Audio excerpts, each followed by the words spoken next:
My fellow Americans. Take the red pill. We're at war with the most dangerous enemy that has ever faced mankind in his long climb from the swamp to the stars. The disastrous rise of misplaced power exists. All we have built, all we have worked for, would be destroyed. There is nothing the political establishment will not do. And this nation will not be fully free until all its citizens are free. Our arms must be mighty, ready for instant action. These criminals cannot be rewarded. So that no potential aggressor may be tempted to risk his own destruction. There is a point beyond which they must not advance. They're coming after you, and I'm just standing in their way. Here I am. You and I have a rendezvous with destiny. The cost of freedom is always high. Those who had the most to lose did the least to prevent its happening. Our movement is about replacing a failed and corrupt political establishment. Well, I think it's time we ask ourselves if we still know the freedoms that were intended for us by the Founding Fathers. This is a crusade! This is a holy war against the deep state! We never wanted to be right, but yet things are all adding up to the firestorm.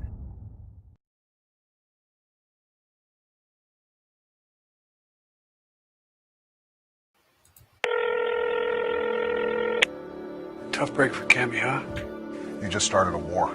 No, I just finished one. I am going to do everything in my power to end you. Listen here, I've been around a lot longer than you. Yeah, no shit. You never understood how this really works. You were always a good soldier for them, but not me. I didn't get plucked out of nowhere like you did. I spent 40 years hiding skeletons for those fucks. I knew you were fucking stupid, but this is insane. You really don't know the enemies you just made. We are going to erase you from history. Oh, like I give a fuck. I've made my bed. I'll lay in it. I know my family is protected. How about yours?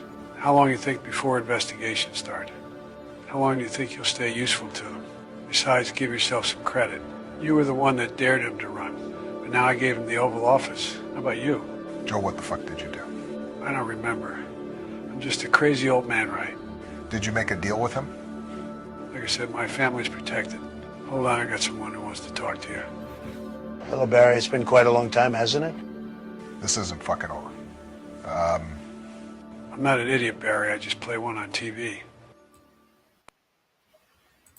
Good morning, good evening, good afternoon. Wherever you are in the world, my name is Josh, and welcome to the Red Pill Project's Daily Dose, live with you Monday through Thursday, 8:30 p.m. Eastern Standard Time. This is where we bring you that unfolding global conspiracy, and a conspiracy it is. Man, that was an interesting AI-generated video, was it not? Man, I mean, who could have known that Joe Biden would betray the deep state and cut a deal? Huh. I don't know. I love how, now everybody's like, oh, Biden cut a deal. I knew this. And fuck, I was the one that said it. We can go all the way back. July 16th, July 24th. I went out and pulled up the clips, and I actually published them last night on X.com. Not that I'm getting myself a pat on the back, but I think that it's important to notice that all the signs and signals were right there. That the Trump administration told us what was happening, what was going on. I want to play this for you because I think it's important. I'm not going to play the whole clip, but let's review what really happened back around July 14th, 15th, and 16th. On how a deal was actually potentially cut. Look, check this out.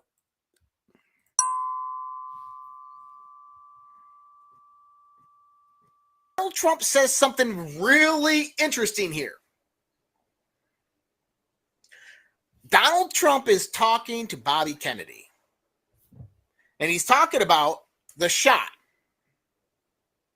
And he says that Joe Biden called him.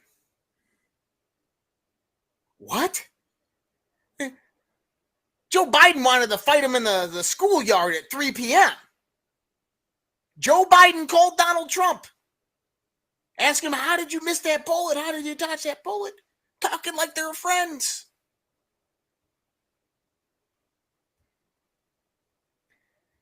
In the words of a famous comedian, George Carlin, it's one big fucking club and you ain't in it. Isn't that true? I'm going to put it like that. It's one big fucking club and you ain't in it. We aren't in it. Keep that in mind. There's probably more talked about there between Joe Biden and Donald Trump. Capitulation. The Democrats have receded. Most likely what we're going to see is there's going to be a November election. Donald Trump's going to win, and he's going to come into power. Because now the globalists are shifting tone. The globalists are now aligning with Donald Trump. He won. I've been talking about this on my shows. Is number one, you had certain factions of globalists capitulate to Donald Trump after he survived the attempted assassination attempt, which means if they capitulated to Donald Trump, they left the power base of the deep state, of the Democrats. Firstly, Barack Obama and Joe Biden do not like each other. Joe Biden, he blackmailed Obama for the first 2 terms. And now Obama has been basically utilizing Joe Biden this last term to be kind of the third term president as the head of the deep state. And he's not a very smart guy. But from what we got is last week, it was Joe Biden will step down on Sunday and will not endorse Kamala Harris. But I said that this is going to be wrong. There's something else going on here. This is what we knew for certain. Now, follow me here because this is where it gets really interesting. And I don't know if you've heard, I don't think anybody's really heard this because I don't get much traction on Twitter. But I want you to check this out. July 17th, 2024. This is before any announcements, before that global news put out anything about anybody leaving, Joe Biden leaving the campaign, okay? Trump campaign response to vice presidential debates. We don't know who the Democratic nominee for vice president is going to be, so we can't lock in a date before the convention. To do so would be unfair to Gavin Newsom, J.B. Pritzker, Gretchen Whitmer, or whoever Kamala Harris picks as her running mate. They told us. Deals were made. Joe Biden capitulated under the pressure. It all deals with the January 20th, 2021 letter that Donald Trump let him. When they try to coup you, 25th Amendment you, give me a call. So, in knowing that, we have to stagger our predictions just a little bit of what might happen. We saw yesterday with the handshake and the communication and the smiles between Joe, Jill, and Trump. A reckoning's fucking coming. Joe is going to give Donald Trump a peaceful transition. It doesn't mean we're out of the woods, but I can tell you right now, this is like looking at it. This is that let's fucking go time. Okay. The current Trump administration so far as we see it, Vice President J.D. Vance, Secretary of State Marco Rubio. I don't think he's going to be in there long. Attorney General Matt Gaetz. Oh, that's going to be huge. Defense Secretary Pete Hegseth.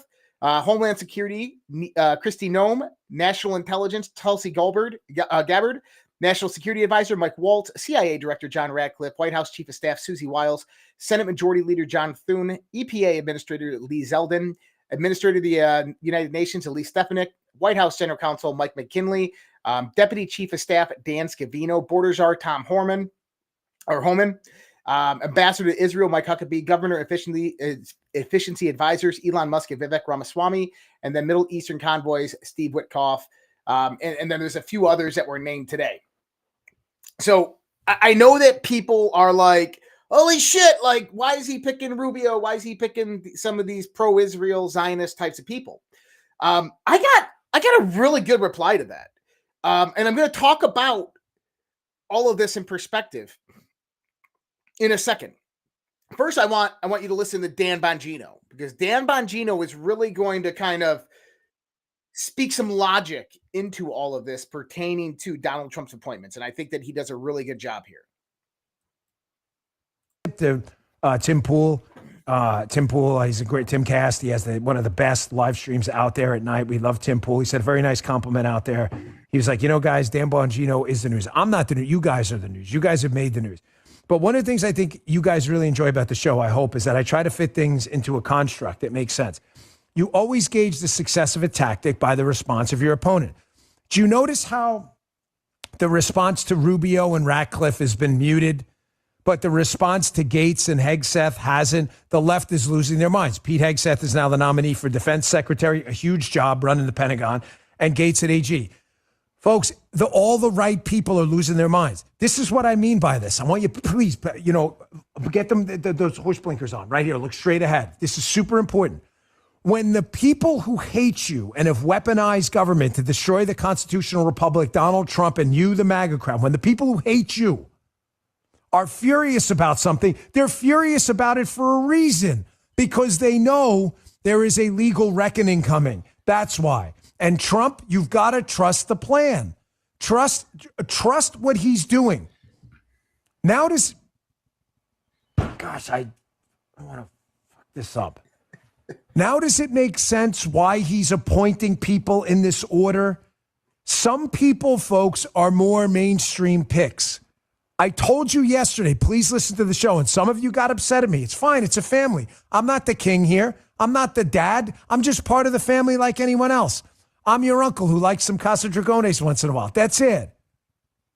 But your uncle's been around a little bit. I said to you, you're not going to like every pick because Trump is gaming this out perfectly. Folks in the chat, do you see what he's doing? Seriously, put it in there. I'm reading.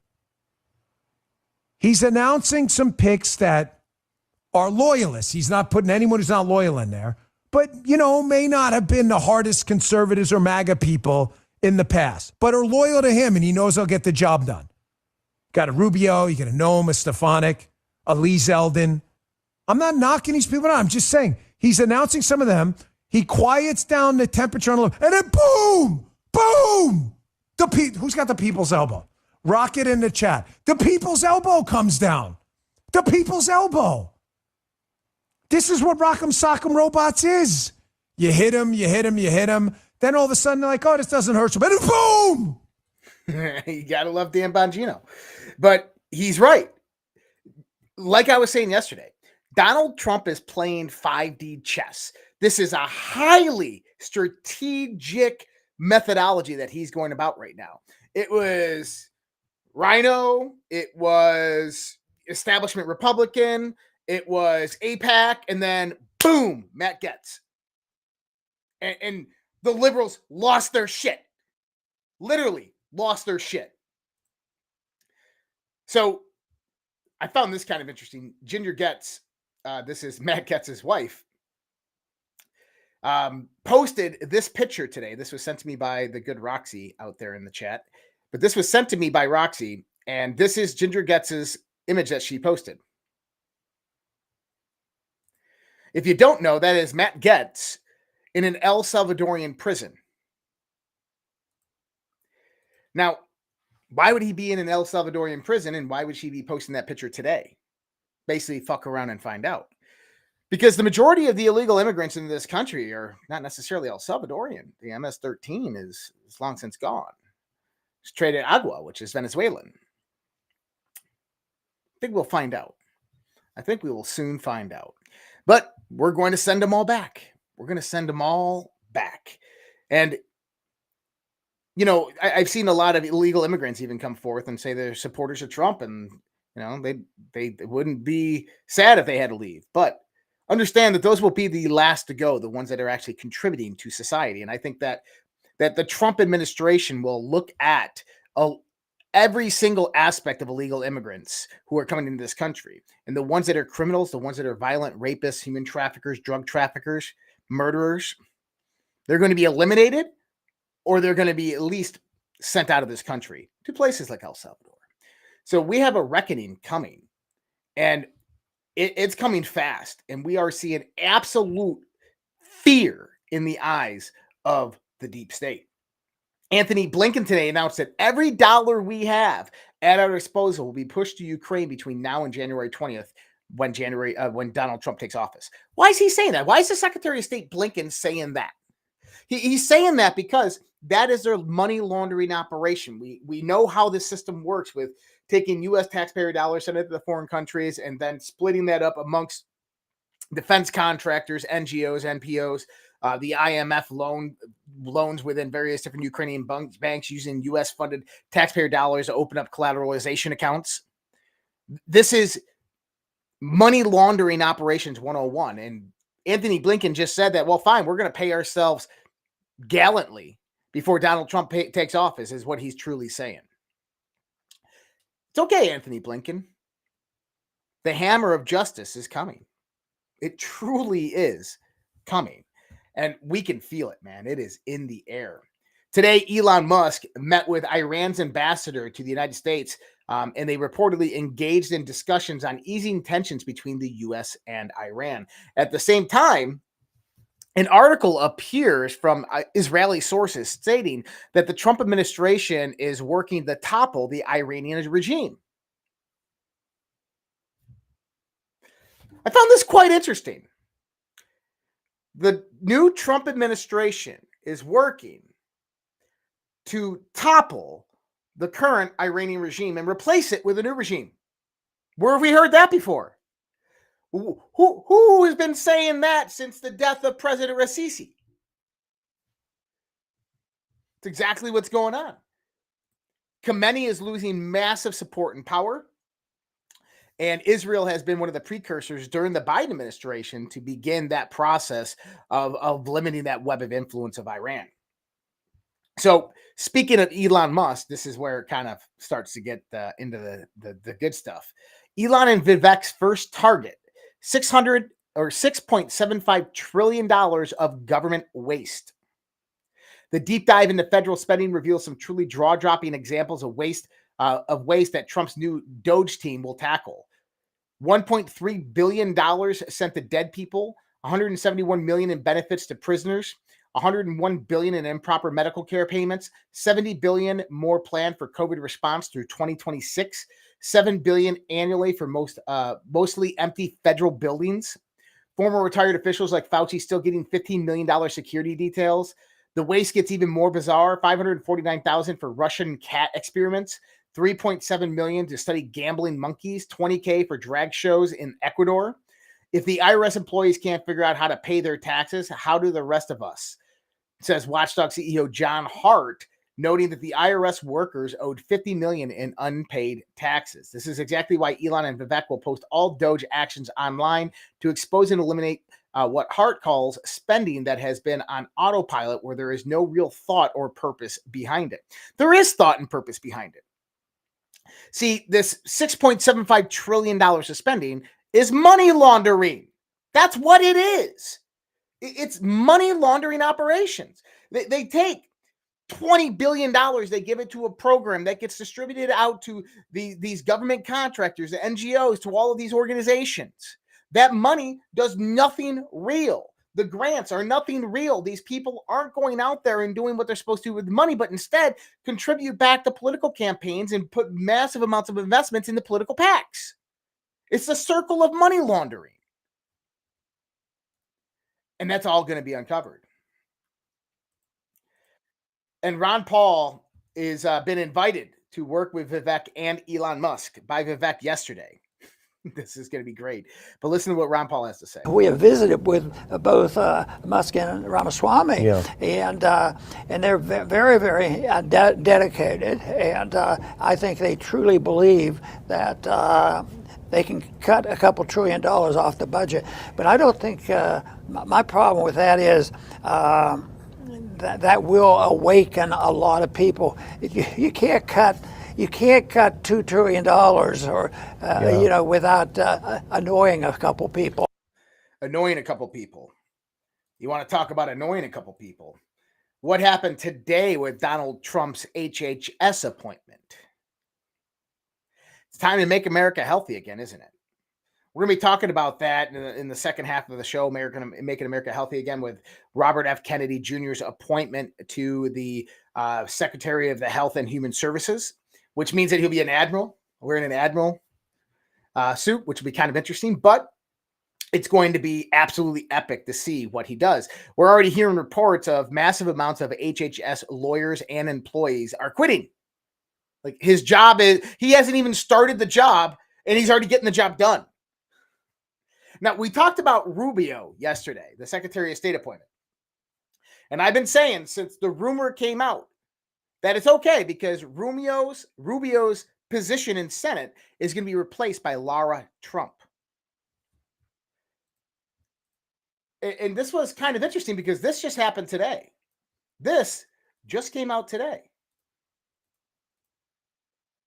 To serve, I would love to serve the people of Florida. This is my home state now and has been for 3 years. This is where Eric and I live. And truly to have that opportunity, I think would be incredible. No one knows better than I do the America First agenda or the goals of Donald Trump in the coming 4 years. So if I am asked, I would love to consider it, but I have yet to have a conversation with Governor DeSantis. Well, look at that. It's almost like everything is just falling into place. It's almost like this was the plan all along. You remember Trump and DeSantis? Oh, DeSanctimonious, Ron DeSantis, horrible human being. It was optics, people. It was all optics. It was meant to make people believe that there was division within MAGA, that people who claimed to be Trump loyalists weren't really Trump loyalists, but were working for the establishment. Disinformation is necessary. And now we got Rubio coming in as Secretary of State. I don't think he's going to last 6 months, but it doesn't matter because he's going to resign his Senate position. When he resigns his Senate position, then Lara Trump's going to come in and he's not going to get it back. And by the way, we haven't even seen the crying liberals yet. We haven't even seen the hammer yet of what is truly happening. Guys, the Trump card hasn't been played yet. Remember that. Donald Trump picked Dean John Sauer for U.S. Solicitor General. He has also picked Iraqi war veteran Doug Collins as Veterans Affairs Secretary. I think that is probably the best pick I've seen yet. Doug Collins is currently serving as an Air Force Reserve chaplain, has firsthand military experience of serving in the Iraq War. He's been a staunch veterans advocate. And so, Doug Collins as VA Secretary, I think is probably the best pick that I've seen yet, besides Matt Gaetz as Attorney General. Now, yesterday we watched John Thune, who won the Senate majority. And people were talking about, you had Cornyn and you had John Thune, who were both the rhinos, and they're like, oh no, Donald Trump's not going to have control of the Senate. But the question is did people just get bamboozled there? Was this all deception of tactics? Listen to John Thune right here.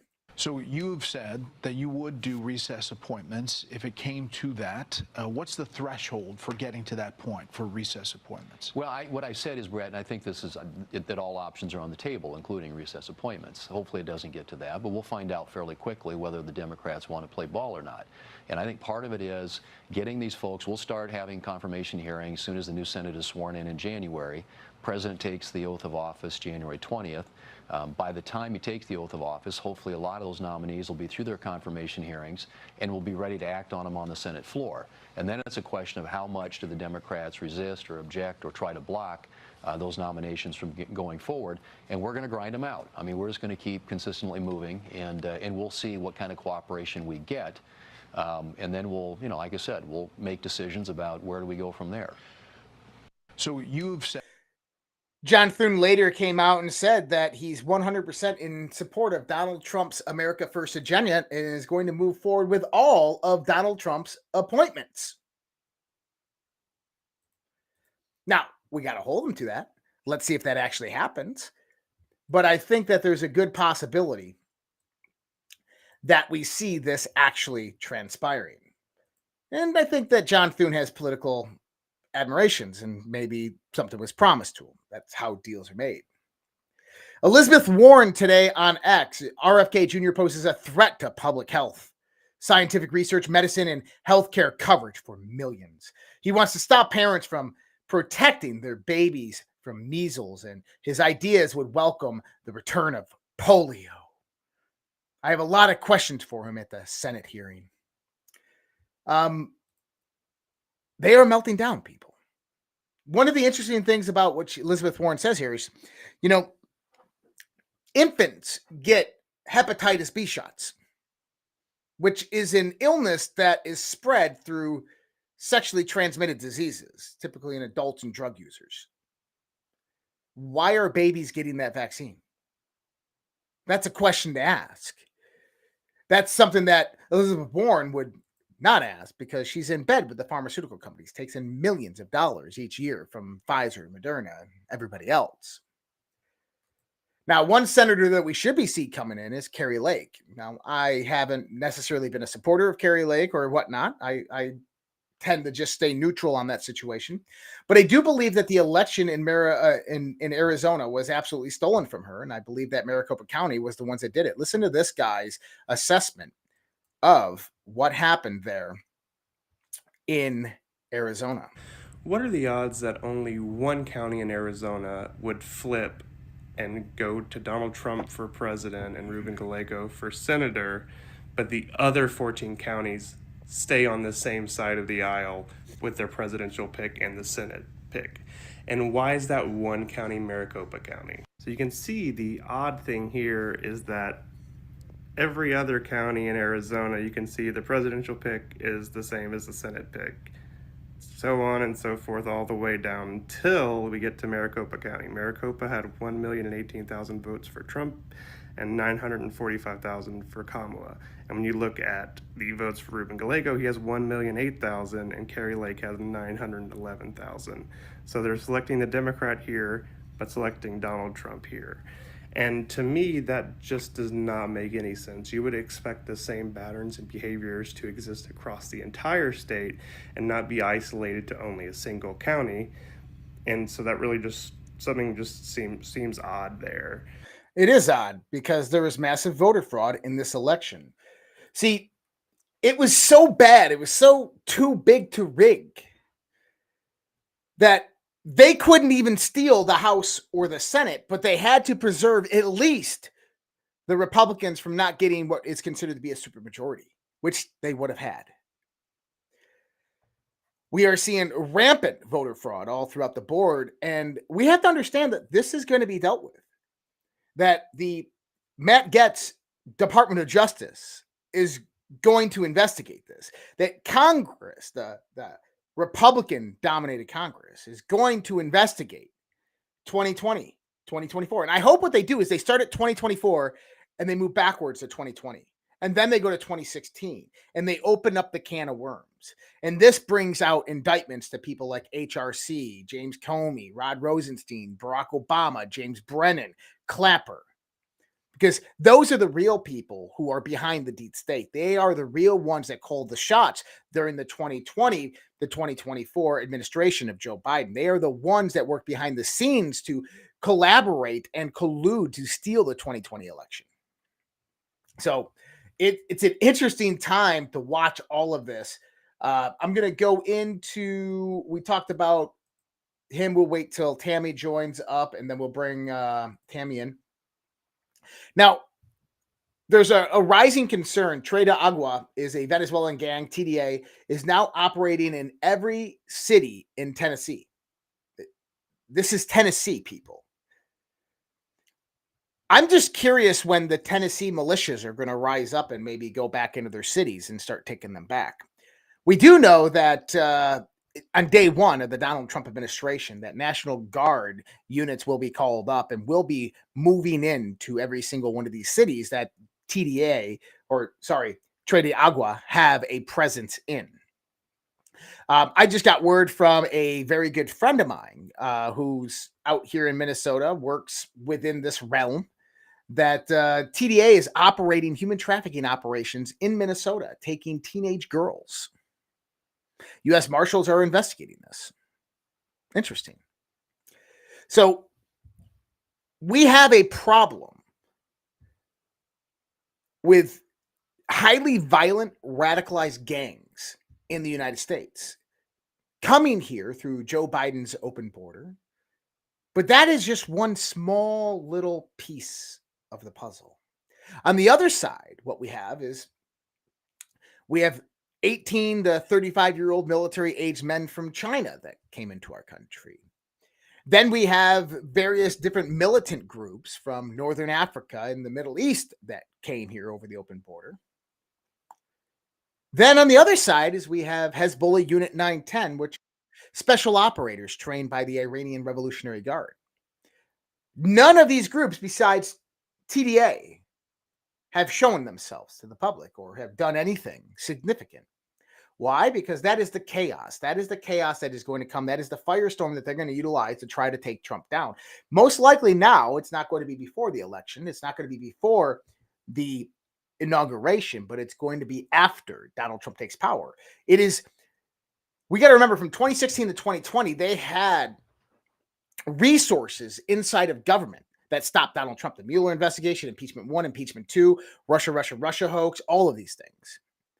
They are losing the access to those resources. And so their options are to utilize outside resources to keep the Trump administration busy. And that's what they plan on doing. So 2025 is going to be an incredible year for potentially social destabilization. I don't want to get back into the doom and gloom because we are riding this high wall up. And it's a good time riding this up, watching the liberals break down, watching the deep state crumble. But we have to keep our wits about this. We have to keep our head on the swivel and understand that this isn't over, that they are quiet not because they're defeated, that they are quiet because they are planning something, that they are getting ready to counteract. And it's coming. I assure you, it's coming. Now, this was interesting. I saw this today, and we're starting to see the birth of the left QAnon. We are seeing lefties have no idea how Donald Trump won, to the point where experts in many different fields are asking for hand recounts throughout the swing states. This is an excerpt from a letter of computer experts sent to Kamala Harris's campaign. In the light of the breaches, we write to alert you of a serious election security breaches that have threatened the security and the integrity of the 2024 election, and to identify ways to ensure that there will be the will of the voters is reflected and that voters shall have confidence in the result. The most effective manner of doing so is through targeted recounts requested by the candidate. In the light of the breaches, we ask you to formally request hand recounts in at least the states of Michigan, Nevada, Wisconsin, and Pennsylvania. We have no evidence that the outcomes of the election in those states were actually compromised as the best of the security breaches, and we are not suggesting that they were.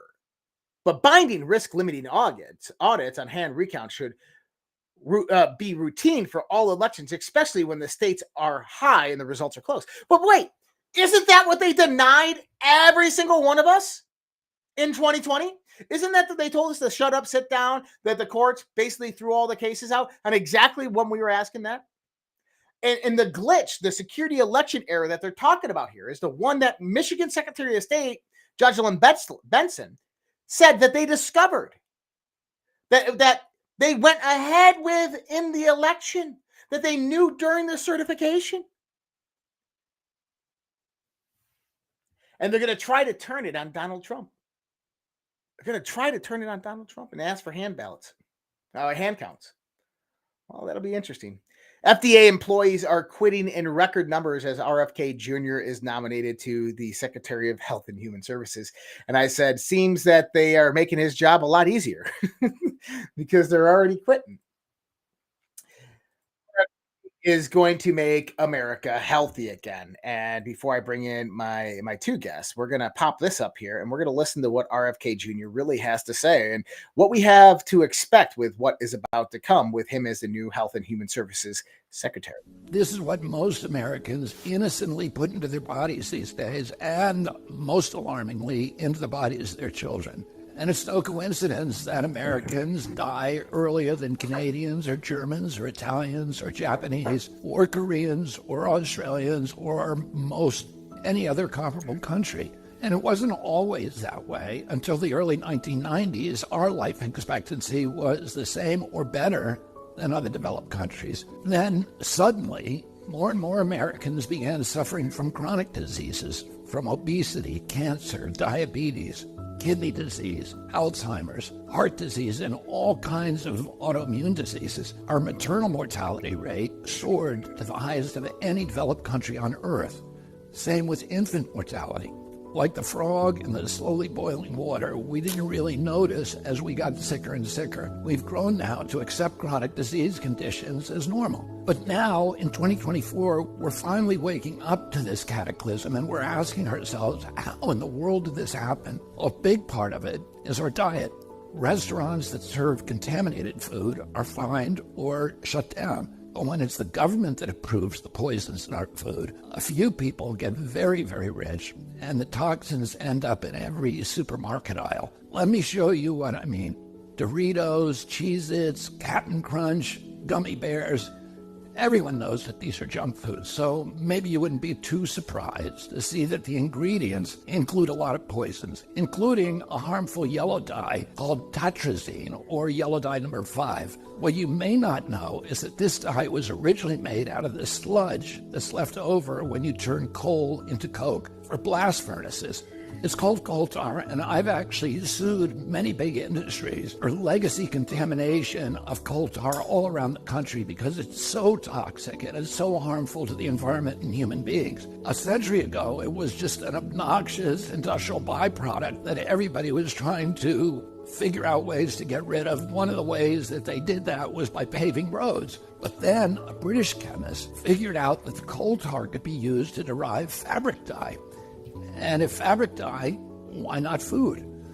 Food manufacturers began using it to cover up the discoloration of low-quality foods that they wanted to pass off on unsuspecting customers. They didn't know back then that this yellow dye, tartrazine, causes tumors, asthma, developmental delays, neurological damage, ADD, ADHD, hormone disruption, gene damage, anxiety, depression, intestinal injuries. Well, we know it now. We've known this for decades. That's why tartrazine is heavily restricted in other countries. In some countries, foods with tartrazine have a warning label that it may cause ADHD in children. Today, it's made from petroleum, not coal tar. Either way, it's crazy to add this to your kids' favorite foods. It doesn't even change the flavor. This yellow dye isn't just in junk food. It's in the foods that we consider healthy. It's in everyday kids' snacks like popcorn, mac and cheese, fruit snacks. It's in sports drinks like Gatorade and so-called vitamin water. It's even added to chicken broth, to corn, to pickles, to mustard, and to yogurt. And so, of course, our kids get sick. And we lovingly feed them chewable vitamins which have, surprise, tartrazine. And so the cycle continues until the coughs and asthma kick in, at which point you go to pick up some cough syrup. And yeah, you guessed it, tartrazine. I've been picking on tartrazine today, but that's just one of at least 100 chemical poisons that our health agencies allow into our children's food. I can make a video just like this to talk about Red 40, BHA, BHD, potassium bromate, chemical after chemical, and on and on and on. If just one of them can cause all of these problems, imagine what they're doing in combination. That has never been studied. If we took all of these chemicals out, our nation would get healthier immediately. We'd have fewer sick days. We'd have better focus. We'd have less anxiety. Our kids would learn more easily. We'd lose weight.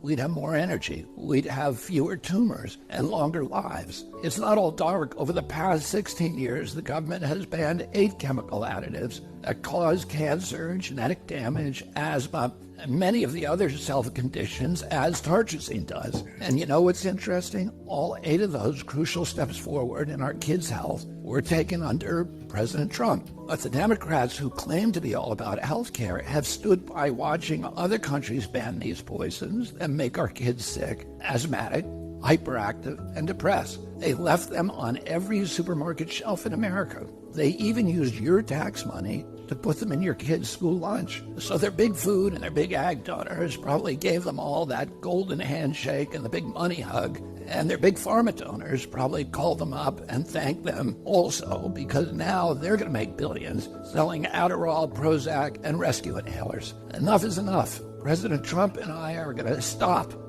the mass poisoning of American children.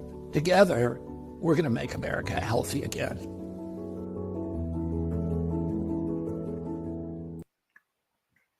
And holy shit, it's a reality. Robert F. Kennedy Jr., Secretary of Health and Human Services, who oversees the FDA, the CDC, the National Institutes of Health, and all the approvals of all drugs and chemicals, and has the legal responsibility and ability and constitutional authority to go after these motherfuckers and to start banning all of this shit. And to talk to me about that today is Tammy Cuthbert Garcia. Hello. And we got Gabe coming in here. What's up, guys? How we doing? It is a stellar day. I tell you, I am so excited. I mean, we expected it, I think, here in our community. We expected he was going to get the HHS designation, but now that it's actually happened, I tell you, I got a little emotional on my show today because it was just right before I went on the air that I learned that he got this position. And I can't help but think of the moms out there who are, at home with their autistic kid, and they have been gaslit for, 20 years, some of them or more, about this issue, this toxicity issue with vaccines not being the only culprit, but also food. It's a huge win for them. Nobody can gaslight them anymore. And I just thought of every mom that I know that has an autistic kid today. And I just thought, wow, here we are.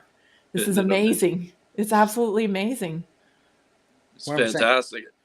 It's unbelievable. And just think, this is the guy who wrote a book about Anthony Fauci during the middle of the pandemic, and he's called out Bill Gates multiple times. Now this guy is the head of Health and Human Services. I mean, that's incredible, right? Like we're not even halfway through the 2020s, and it's just gotten unbelievable, right? The events and the history that's being made. So, yeah, it feels like a fever dream to me. It feels like I'm going to wake up and you're wondering, when this dream is going to end, because you're like, every what day the hell is happening here? Every day is a new surprise. It's so exciting. And listening to that clip of him talk about the food, I lived that. So, of course, I was born and raised in Canada. I lived in Canada till I was 20. And I grew up eating Canadian food. And when I moved here to America, everything tastes a little different, particularly the dairy. And, certain foods, I was just like, man, this tastes so different. I couldn't really put my finger on what it was. And it was years later when I figured it out. It's the fact that a lot of these, like red dye 40, he briefly mentioned in that. That's a petroleum, made out of petroleum as well. And, these additives are added into the American market, yet they're not added into the Canadian market or the UK market. So it is just going to be, he's going to be cleaning house. But we shouldn't settle for the UK version or the Canadian version of these foods either. We should push all the way because a lot of these other food items are just as bad, like the seed oils that are in the UK version of something like, I think it was the Fruit Loops version. There's still rapeseed oil in them, which is just a fancy way to say canola oil. You know what I'm really interested to see, and I don't think anybody's really touching on this aspect. So we have obviously outrage from the liberal left about RFK Jr.'s appointment. We know he's going to go in there. Right. Suck it. But we know he's going to go in there and he's going to eviscerate all of these. So I was talking about it yesterday. Is all of these Trump appointments, the one thing that they're primarily being picked to do is to go in there and trim off all the fat of all these departments and start removing anybody who's non-essential. Anybody who's not doing work, non-essential. If you have no purpose here, get the fuck out. And that's going to be one of the things that they do, right? Yep. But here's my point. In about a year and a half to 2 years, we're going to begin seeing the effects of the changes that RFK Jr. is going to make in the sense of American health, with the outline of various different dangerous and hazardous chemicals, the changes in big agro and how products are utilized, which fertilizers, pesticides, these types of things can be utilized on that, GMO engineering of crops, vaccines, all of this stuff. That's right. Right? So by the time, so by the time the 4 years is done, how many liberals are gonna have lost 20 to 30 pounds and be in the best shape of their life, plus have more money than they've ever had in their bank accounts with cheap goods and services all around, the best round education from the American Academy that Donald Trump is going to be bringing out, and sitting there going, we hate Donald Trump. No, you're not going to say that. Yeah. And I'm also on this is imagine what's going to happen when RFK Jr. starts to implement these types of things. And now they have to bring about detox programs, how to heal your gut, how to revitalize your body, how to nourish your body. They start putting actual real products that are healthy for you, start getting propped up on the market. Like GoodBru, like what we're talking about, right? All these start becoming the norm people. And Exactly. And we're going to be in a massive revolution. And how many autistic kids are going to find reversals? How many people with autoimmune conditions are going to start all of a sudden becoming healthy, and the autoimmune problems are going to go away because the environment which was producing it is now disappeared. Yeah, it's super exciting. I want to come back to red dye 40 and the fact that it's made out of petroleum and all of these other dyes that are and chemicals that are put into our foods. It's not just vaccines, like you said, Josh. It's a lot of things, environmental factors as well. And the center of our health is gut. It is gut, and it's fascinating to me that we're whittling it down, and people are accepting more and more of what we're saying here. It's only a matter of time before everybody understands that the center of your health is your gut microbiome. It just that will be common knowledge. What are these foods doing to us, Gabe, in your opinion? Well, yellow dye 40, yellow dye number 5 is really interesting because way back, like when I was just a little kid, my dad actually had an allergy, and he had to go to all these specialists. And this is back, before this is a little more common knowledge, and it was yellow dye 5 that was causing his problems. And this goes way, and so, and if you look at some of these gut health products that are on the shelves at the drugstores right now, probiotics, they have these things in them too. Yes. Just like what RFK was just talking about in that clip is like this in the cough syrup and the things like that. So some of these gummies and things that are trying to make it more palatable to consume these products, they have all these things in them, or they're made from fibers that aren't really not in our natural diet and all those kinds of things. So with GoodBru, we have no preservatives, all natural, 2 ingredients, organic, it's just no dairy, no sugar, none of this stuff. And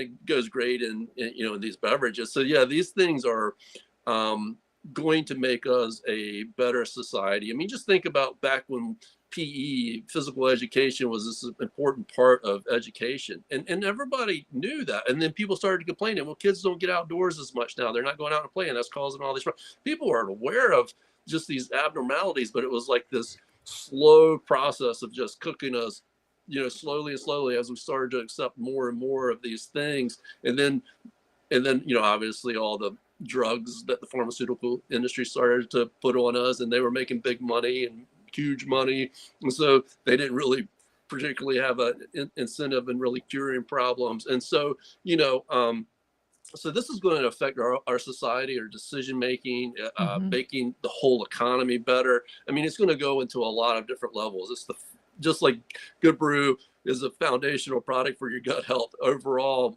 Make America Healthy Again is foundational for the whole country, the economy, every piece of it, financially, finding more peaceful solutions, like RFK talks about some of the issues related to, say, the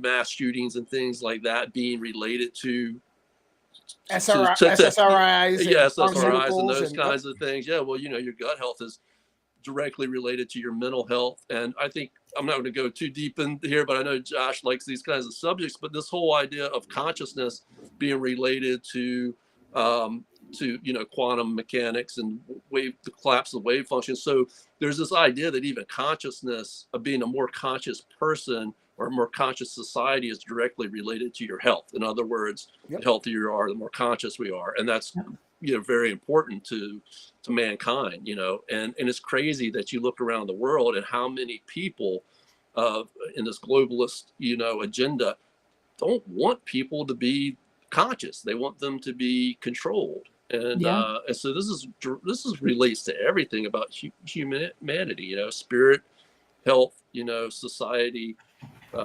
intelligence. It's critical, and like you said, I mean, gut health, exercise, diet, are critical parts. And gut health and the microbiome is a foundational, fundamental part of that. And a lot of people had a hard time accepting that, but it is. It's like, that's where it begins. And you mentioned the products that you get at Walmart and whatnot, and it's comical to me that people go there and buy vitamins because they hear about something like, oh, I need a probiotic, right? So they hear it from maybe like a show like this or one of my shows that they need a probiotic. Then they go to Walmart and they buy the cheapest one there because everybody loves to save money. I do too.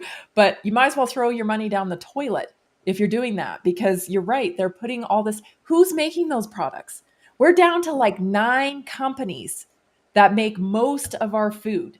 Now it's like 80% of the food, 9 companies. They're double dipping.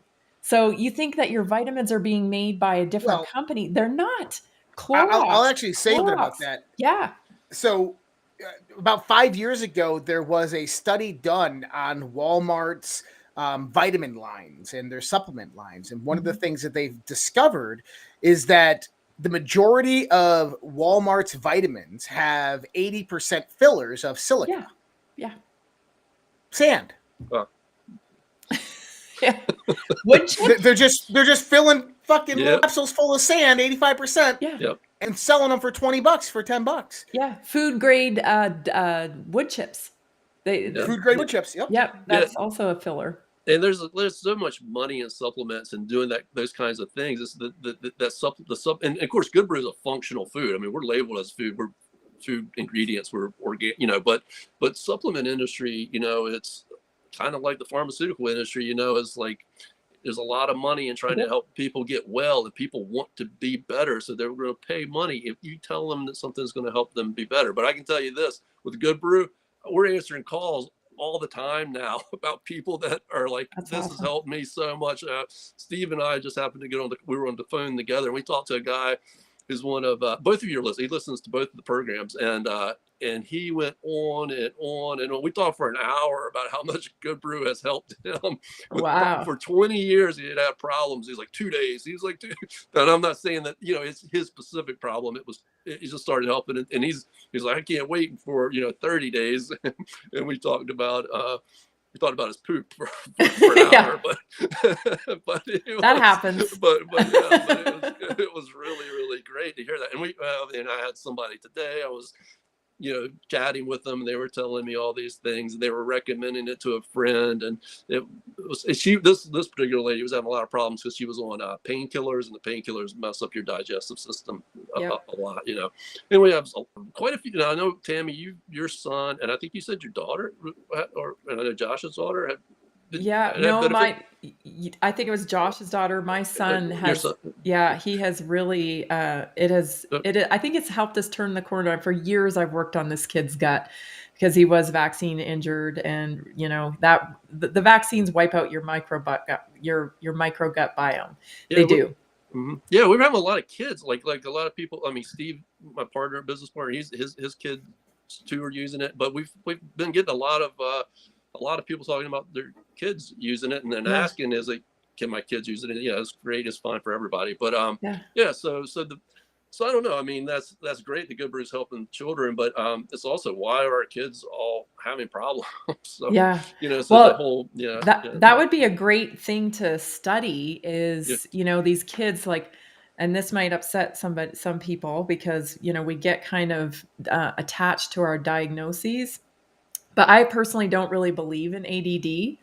I think it's a made-up diagnosis, and I think it can completely be resolved with nutrition. It is the fact that we're being inundated with all of the toxins in our food, but also these screens. And these little brains are not meant to take in that much input on a regular basis. And so there's going to be dysfunction.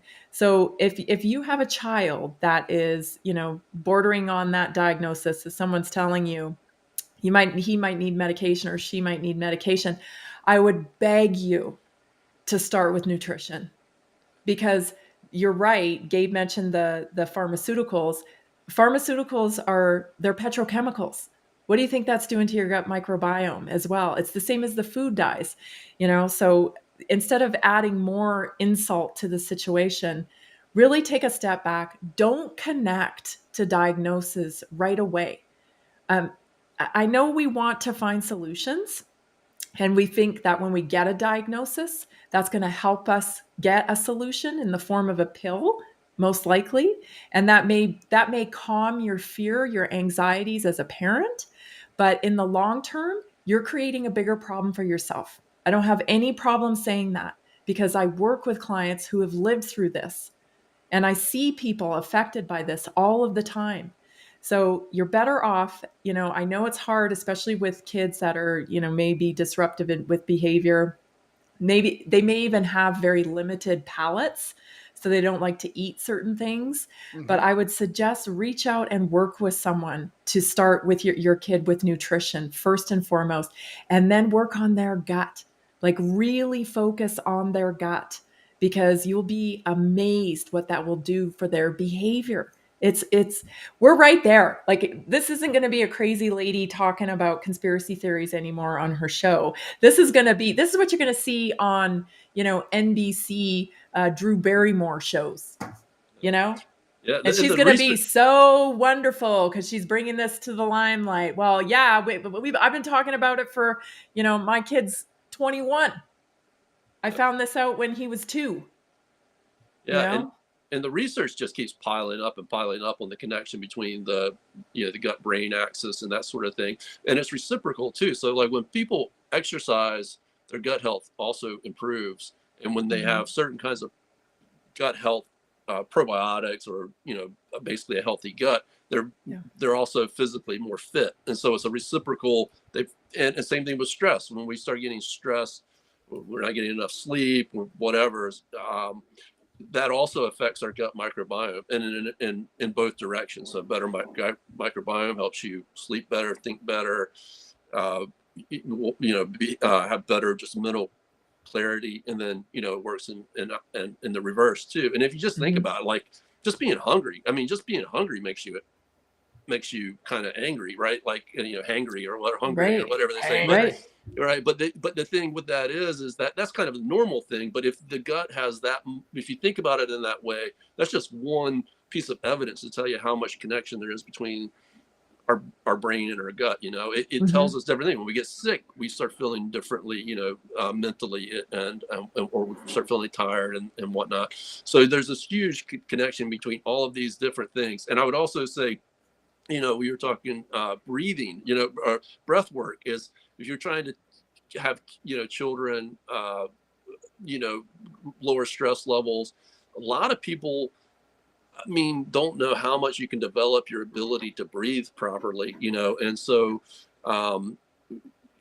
there's muscles in the respiratory system and all that kind of stuff that you can train and teach. And that's another fundamental thing. So they all work together, and we all want to just have a better overall holistic health, and the gut microbiome is just a huge part of that.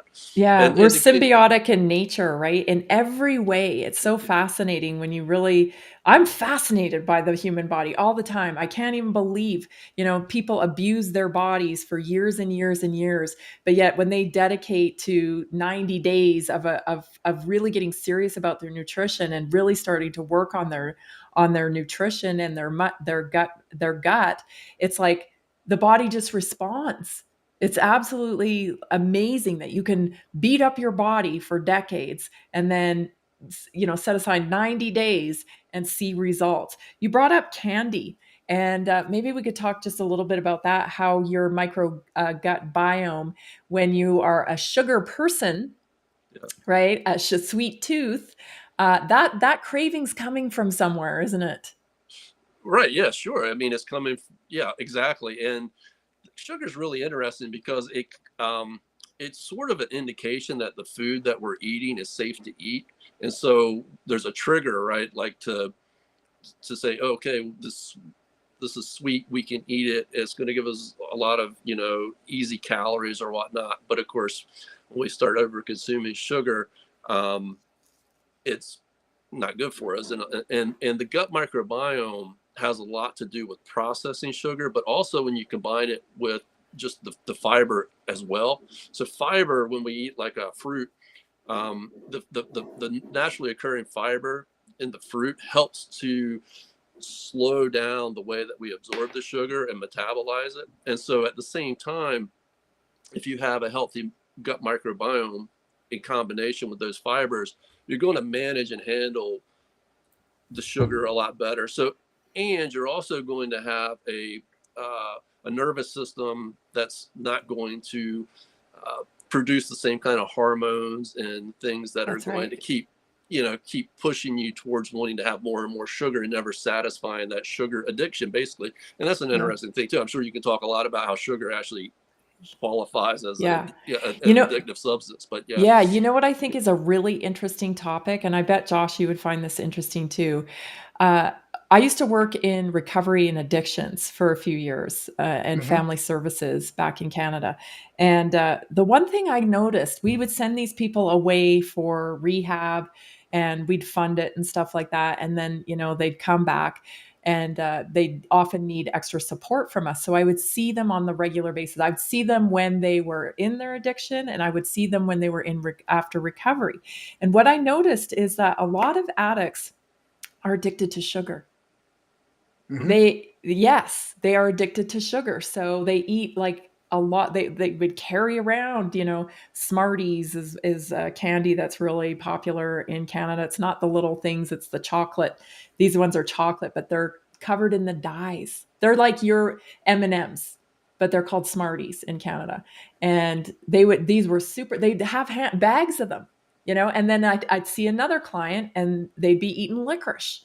And it's just like, over the years, I'm like, that is so interesting that, an addict would come off of something like, narcotic or whatever, or alcohol, and go straight to sugar. But I'm telling you, I would love to see the study on that, because I guarantee you it's because of their microgut biome. Yeah, it's going to have a lot to do with it. And Josh, in one of our previous talks, had a really good way of describing that. So, the microbiome produces metabolites, and then those metabolites is what our body uptakes. And I think Josh made it like, the microbiome eats things and then they poop out things, and then and then that's what we use. But that's kind of interesting too, because there's this thing now where they're calling it postbiotics. I mean, you've heard of prebiotics and probiotics, which we have in GoodBru, and now people are talking about postbiotics. But the funny thing about postbiotics as a marketing ploy is that it's mostly just talking about supplements, right? So your gut microbiome produces these vitamins and proteins and things that we also can take as supplements, and now they're trying to kind of market them as postbiotics. I don't think there's too many of them that are like truly like these rare substances that they're putting in a capsule and saying they take this as a postbiotic. They're just relabeling the word supplement and calling it a postbiotic. But what's really interesting about that, though, is there's an economic point to this. So GoodBru was meant to be affordable, right? I mean, and good, healthy, and affordable. And I have nothing against supplements. I mean, I take some supplements, but the point is if you try the way people try to sell things is they're trying to tell you all these specific things. You need this supplement for that, this supplement. Most people can't afford what everybody's telling them to take. And so you need things like you can try to get your body to like exercise and sleep, and just a good, healthy gut is going to go a long ways, so that when you need a supplement, you're going to start noticing, I really need this one. And this is what I'm going to take. Because otherwise, I mean, people who spend they can't keep up with it. They need a foundational level of health, and then they can start choosing which supplements really they can afford and to put into their lifestyle. So affordability and economics is part of trying to sustain this. That's the same thing with exercise and other things as well. I mean, for a lot of us, we take exercise for granted, but people, and especially in cities and stuff, they kind of have to. They have the budget in, like, oh, well, am I going to be able to get a gym membership or this thing or that thing? It all adds up. Health can be costly, but it's going to be a lot better than paying for it in medical, getting sick. I mean, it's hugely, but now they've got everybody sick. So Well, when we look at the average cost savings, I mean, one of the parts that we just showed up there with RFK Jr. was the amount of money that's actually spent by Americans in comparison to other countries' health. I mean, it's almost 2 to 3 times of what other countries spend in healthcare. So as this begins to progress, people are going to be saving money each year. And then also, when we start to remove government subsidies into big agro and into the food processing, manufacturing, and distribution aspect of things, when we start reducing or getting completely rid of the subsidies to produce junk foods, when nutrition returns back to actual food, people are going to consume less because you don't need as much to be full and fulfilled, and you don't need as much to get your body to where it needs to go. In retrospect, that is going to reduce the amount of money that people spend specifically at the grocery store on food, as well as on healthcare, saving people money each year to go out there and buy the certain things that they do need. And I find it truly amazing that what they have the potential to do right now, well, they haven't done it, but the potential to do. And I really do hope that they come in here and they completely eradicate all federal subsidies to all of these food and big agro. Yeah. And then they come out and they say, hey, look, you got to start using heirloom seeds. You need to get rid of all of this Codex Alimentarius that was implemented after the Kyoto Treaty in Agenda 21, where these big agro companies come in there and they control the genomics of all of these seeds that go in there, and they are genetically modified for the various different insecticides and pesticides that are going to be utilized on them throughout the grow season. You were just talking about it the other day. Who is coming on as an advisor? Joel Salatin? Yes, Joel Salatin. Yeah. Yeah, Joel Salatin. Awesome. Yeah. That's so Think awesome. about, like, please tell everybody a little bit about that, because I think that is really important to understand kind of where the government, under the Trump administration's government mindset, is going. Well, I'm glad you brought up that topic, because I had a farmer, a rancher on my show today who's, I think their farm's been in existence, or their ranch has been in existence for 140 years. And they are regenerative now. They've gone fully regenerative, and he's really concerned. And this is really interesting. And so I expected it. I expected that industrialized farmers would be resistant to the change, because they've got all this money and this equipment now, and they've been subsidized by the government. And it's going to take some time to roll it back. And what I'm trying to do on my show, because you guys, I live by farmers, like industrial farmers. They're all around. I've been there. I'm the only one that has the regenerative farm in this area. So like, I don't want to make anybody mad. I'm not trying to make anybody mad. I am trying to build a bridge, though, because the end in mind here is that we need better food. Now, how do we get these farmers that were incentivized to go industrialized style of farming, which is the wrong way to farm for the earth and for the quality of our food? How do we incentivize them to take a step back and get into regenerative? Well, Dean was talking on my show today, and he brought up something I haven't heard anybody else talk about. He brought up the fact that we have other entities that are not, necessarily on our side when it comes to our food security and whatnot, investing in our commodities. Mm-hmm. And that really impacts farmers, right? Because as the feed goes up and down and these commodities go up and down, they have to pay to feed their cattle. And so this is really cutting into their margins. So the big concern is that if we all go regenerative, organic type of agriculture, the cost of food is going to go up, right? It's going to go up because it has to. They're doing things differently. And his point was that he actually feeds his cattle off of sunflower and millet, and those are not commodities. They're not traded. So this is really interesting. I'm like, well, wow. So we were just, spitballing stuff, and we're thinking, it is, well, why can't we cut down the amount of foreign interference kind of into the stock market when it comes to commodities, or even corporate interference in buying commodities. Why can't we cut that up? Why are you investing in that if you don't have an interest in it? You know what I'm saying? Because that can almost be weaponized. So that was really an interesting conversation, and I hope that kind of gets out there a little bit so that they can look at it from that point of view. Because some of my other conventional farmers are really scared of Joel Salatin. Yep. Because they're like, we don't live we don't live in Virginia. We can't do this, multiple cropping instead of monocropping. We don't have, but that's actually not true, right? Exactly. Yeah. It's not true, but they're afraid. So I don't want any more division in the country. Let's come together and get some real solutions for people. Maybe we do still have to subsidize these farms, but Dean's point today was every single friggin' time the government gets involved in anything, they're ruining the free market. Right? They're ruining the free market. And we have to go back to free market. It may be painful for a little while, but when it comes to our food, it's going to drive it in the right place. It's going to drive it to better quality because the consumer is going to be looking for better quality. And that will bring the price down. But will the cost, well, and I know Gabe wants to jump in here and comment on that, but just real quick, but actually that increase in cost that we're going to pay for food in the interim is really not an increase in cost because it was being subsidized in the first place, which it was U.S. taxpayer dollars that were subsidizing that food. Now, if that money is no longer subsidizing it and Elon Musk and Vivek are cutting $6.2 trillion off of the budget and trying to get that down to a $2 trillion annual budget, that's freeing up $4 trillion, which therefore goes back into the pockets of the American people because it's no longer being paid as a tax.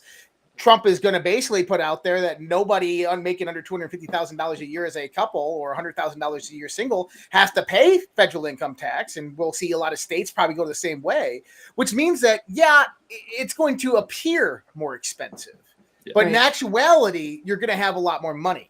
Yeah. True. Yeah, it's like the Basquiat's broken window thing. It's like if it's overall going to make us better, healthier, wealthier, the market's going to adjust to make it. But you can't take something that's worse and make it economically better without it having some sort of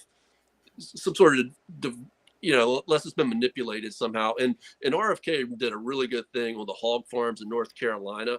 And he did a lot of work on that. And essentially, like, they put all the small hog farmers out of business in North Carolina, and Smithfield took it over, and RFK's got a whole thing on it. But they didn't do that because their methods were more desirable or higher market value or whatever. They did it through law and legislation. In other words, they pushed the small guys out through legislation and law to implement these like factory hog farm things, and then created all this pollution, and now then China eventually ended up buying like over 50% of Smithfield and controls all the hogs. So it wasn't like, but the farmers, once they learn something a certain way over a couple of generations, they have the fear that Tammy was just talking about. And also, just to mention for Josh's audience, Tammy had Joel Salatin at her place at the Naturally Inspired Summit. She didn't mention that, so we all got to meet him. And that was fantastic. I got a picture of him. So everybody who is not aware that Tammy and Jason do the Nationally Inspired Health Summit, that's the kind of people that come to that. So I wanted to make sure I mentioned that too. Yeah. We got to meet Joel, and that was a great thing, and whatnot. But yeah, the markets are going to adjust. If it's better for us and better for our society, it's only going to create, and it's going to create a lot of economic opportunity on the downside of that, because everybody's going to be producing. They're going to go to work saying, oh, this is a new economic opportunity to solve these solutions. So it's going to create all kinds of economic benefit all across the board. It's spiritual benefit too. I don't want to get too deep here, but we're meant to be connected to our land. We are meant to. And right now, there is no reason for young families or anybody to get into farming. There's no freaking reason to get into it because the margins are so small. You really got to do it because you love what you're doing and you just don't want to do anything else. So, I mean, we could actually put people back into working for purpose. We talked about that today, how we should, instead of focusing on these major, thousands of acres, maybe, it's 1,000 acres for a smaller farm, and we have many of them in our community. The argument is always, oh, we can't scale that. We can't scale regenerative. Bullshit. You can replicate it. You can replicate it. I know tons of people that would love to live on a few acres and raise food for their community. It's a lot of people's dream to be able to do that. So, but we would need mentorship too, because they're walking into a broken system. It's a broken system, and it's not going to be fixed overnight. That's for sure. But we need it fixed because our kids are suffering. Our kids are the sickest kids in all the world, Absolutely. in the first world countries, they're the sickest kids. We've got an epidemic of behavioral issues. We've got obesity problems. This is all stemming from metabolic health, which comes from your gut health. And this is going to be common knowledge really soon. It's such an exciting time. I just had to pinch myself every day. Oh my gosh, who's he appointing? It's like we're walking around just, in a fever dream like this. I can't believe this is happening. It's just, it's so awesome. Yeah, and all these things are so important. And one of the things with the regenerative farming, and it kind of connects back also with your gut health, is, when we started really grain feeding all of our livestock, that's when the shift from omega-3 to omega-6s really started to happen with our livestock. So, wild caught seafood is kind of like the main place for people to get omega-3 fatty acids now, but you get it also in livestock when it's grass fed. And it's so important to the brain development of people when they're during gestation and during the first 3 years of life. And after that, you can, I do think that omega-3 fatty acids supplementation and that sort of thing throughout life is important, but it's so critical because that's when like 95% of your brain is developed by the age of 3, physically, structurally. And if you don't have those omega-3 fatty acids in choline and those things during that time of your life, it's going to have profound effects on your development. And especially when you multiply that over across society. And the gut microbiome actually has a lot to do with not so much just the omega-3s, but other fatty acids. Your gut microbiome has a lot to do with the short chain fatty acids that are produced. They're produced by your microbiome, and they're critical to like the energy of your intestines, but also through your body. And these things relate to so much about your nervous system, your metabolism, and everything. And when you look at like the protein utilization as another thing, or the vitamin production of vitamin Bs, like when the GoodBru label, we say, supports immune health, supports digestive health, supports protein absorption, but those things are not independent of one another. It's because they work together. And the proteins, I think, are particularly important because when people or science talks about probiotics related to immune health, I don't think it's quite been tied together strongly enough. That I think a lot of that is because of the protein absorption aspect of that. So because proteins are so amino acids are so important to immune health. I mean, that drives your immune health. And so in combination too with just having a strong gut lining. When you don't have a strong gut too, though, it's I'm saying is always comes back to metabolic health. We're finding out now Alzheimer's, the whole plaque theory of Alzheimer's that's not true. It's not about the plaque. It's really about the metabolic health and how your body's processing all of the toxins it's taking in. I always think of it like a stagnant pond. Right? If you've got a pond in your yard and it's just collecting pond scum and it gets that thick layer on it, but if you have a pump in the middle of it that's aerating the water, it moves all that through. Well, if your pump's not working, your gut, right? If your gut's not working, it's not aerating all of the stuff through your metabolism, if that makes sense. And all of the chemicals, all of the sugar, all of the toxins that we're taking in, they're just creating that sludgy pond. And so when you eat more protein, which is what they're going to flip this freaking food pyramid upside down, right? So like right now they have on the bottom, the biggest amount of food group you should be eating is the whole grains. And if you're eating that, you're on a path to diabetes. They're going to end up flipping Diabetes. it. Yep. You really are. You are, because it's killing your microgut biome. It's killing your metabolism. It's just like throwing a wet log on a fire all the time. That's what eating whole grains is. And it barely smokes, right? And you just can't get it moving. Well, So, and then you get the aspect of the GMO aspect of that, on top where of that. there's massive amounts of proteins in there that have been genetically modified that aren't recognized by your body, that you That's have right. immune reactions to within the gut that disrupted the gut lining and then produce breakages in the gut lining, then again affect that breakage of those various different microbiomes and food particles into the bloodstream, which produce different types of autoimmune conditions. Leaky One of gut.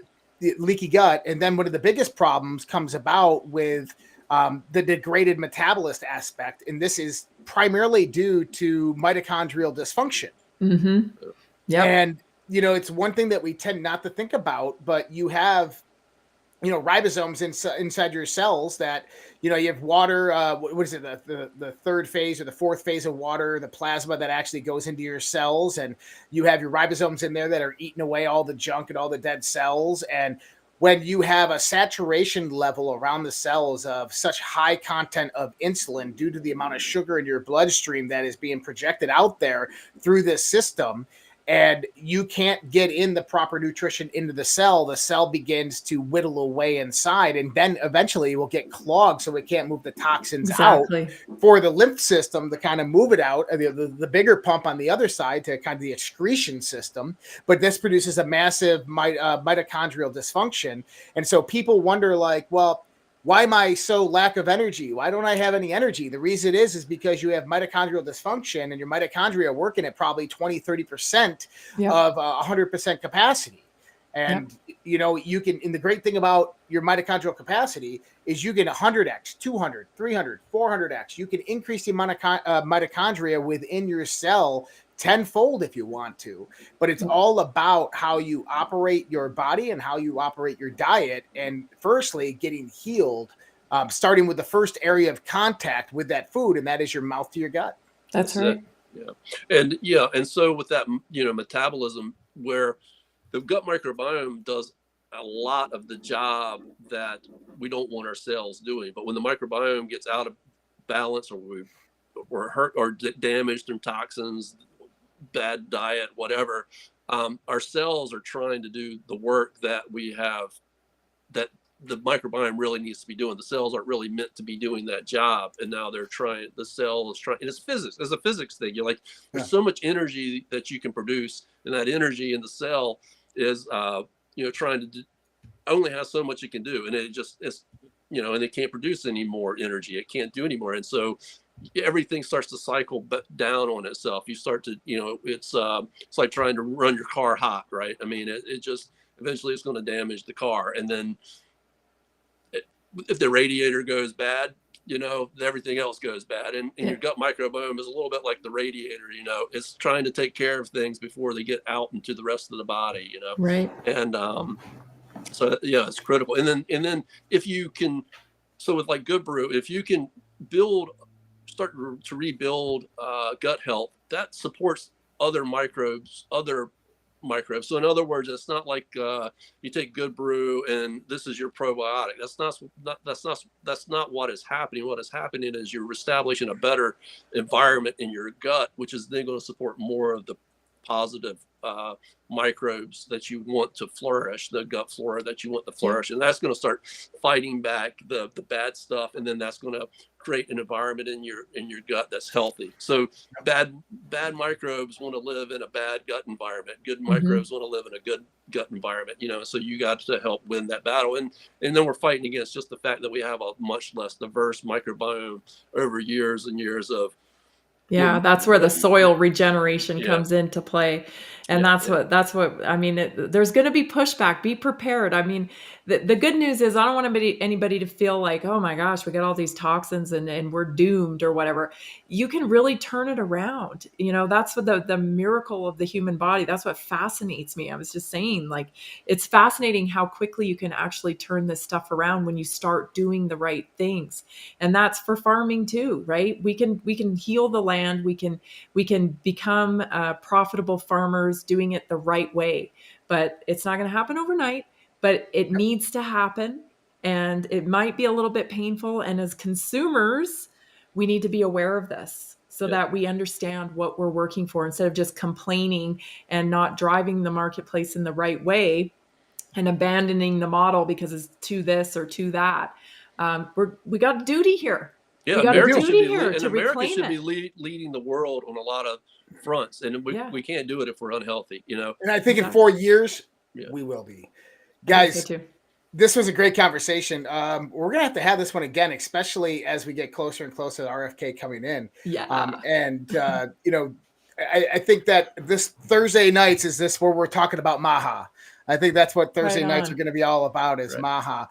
For anybody out there who's interested in GoodBru and visiting over there, you can get your pre-orders in. And when you get that pre-order, the pre-orders are done. So I should have mentioned that. Yeah. The pre-orders, we got them in. They all started shipping. They were all shipped this week. So they're in the mail. Everybody's larges are in the mail and they're going out. So we'll do. So now the larges and the 3-packs are back online. You can order those now, and you can use Josh's code to get Red Pill to get 10% off. And if I know a lot of Josh's customers, it was crazy though. We've already had a lot of people reorder. They had a lot of the pre-orders reordered before even now. So there's a lot of people who are really already benefiting from the product and like the product. So we're really thankful for what you're doing, Josh, just with your show and everything, and Tammy for, you know, Naturally Inspired has done so much to bring us into all of this. So we really thank them. So right now you can use Josh's discount code to get a discount on anything, but you know, the 3-pack or the larges are back, and then hopefully we'll start hearing more and more feedback, and then we'll keep coming up with new things that we can also offer. Yeah. And for everybody out there, please, if you do have testimonials that are coming from these amazing products that we have out here, especially GoodBru, send them over to me. The email address is really hard to remember, so I'll put it on the screen. No, I'm joking. It's not that hard to remember. It is redpillprojectonline@gmail.com. You can email me your testimonials on any of our stuff, whether it's Pet Club 247's immune modulating mushrooms or GoodBru, because that is basically all we deal with here are these products that we know are time, true, and tested by our friends, by our family, and by us. So please visit that. We are heading over to the Thursday Q&A, everybody. For anybody on Substack, that is out there and it is published out there. It'll say Thursday Q&A. There's a Zoom link in there. That's redpillproject.substack.com on locals as well as social Red Pill. Locals, you can find that redpillproject.locals.com. That link is absolutely published on there. And then on socialredpill.com, you go to the group section, you go to Thursday Q&A, and that's where that link will be. And you can sign up with a Social Red Pill subscription right there. And if you are an Apple user, do not download the app and go and try to get a subscription. Go to the web domain in your browser and do it without Apple Pay, please. That we're having a problem with that. We're trying to work through it. It's been a year and they still have not approved our subscriptions on Apple. They can go fuck themselves, but we're trying to work through that. So we apologize to everybody out there having that problem. And then don't forget to visit us, redpills.tv, guys. Gabe and Tammy, thank you so much for joining me tonight. Can't wait to see Tammy next Thursday and Gabe here in another few weeks. Much love, guys. Respect. God bless. Take care. Have a great night. We'll see you guys next time. Thanks, Red Pillars. Good night. Thanks, Josh. Thank you. Thank you. Bye, everybody. Gabe. Yep. See you, Tammy. Spoon. That's impossible. Only try to realize the truth. What truth? There is no spoon.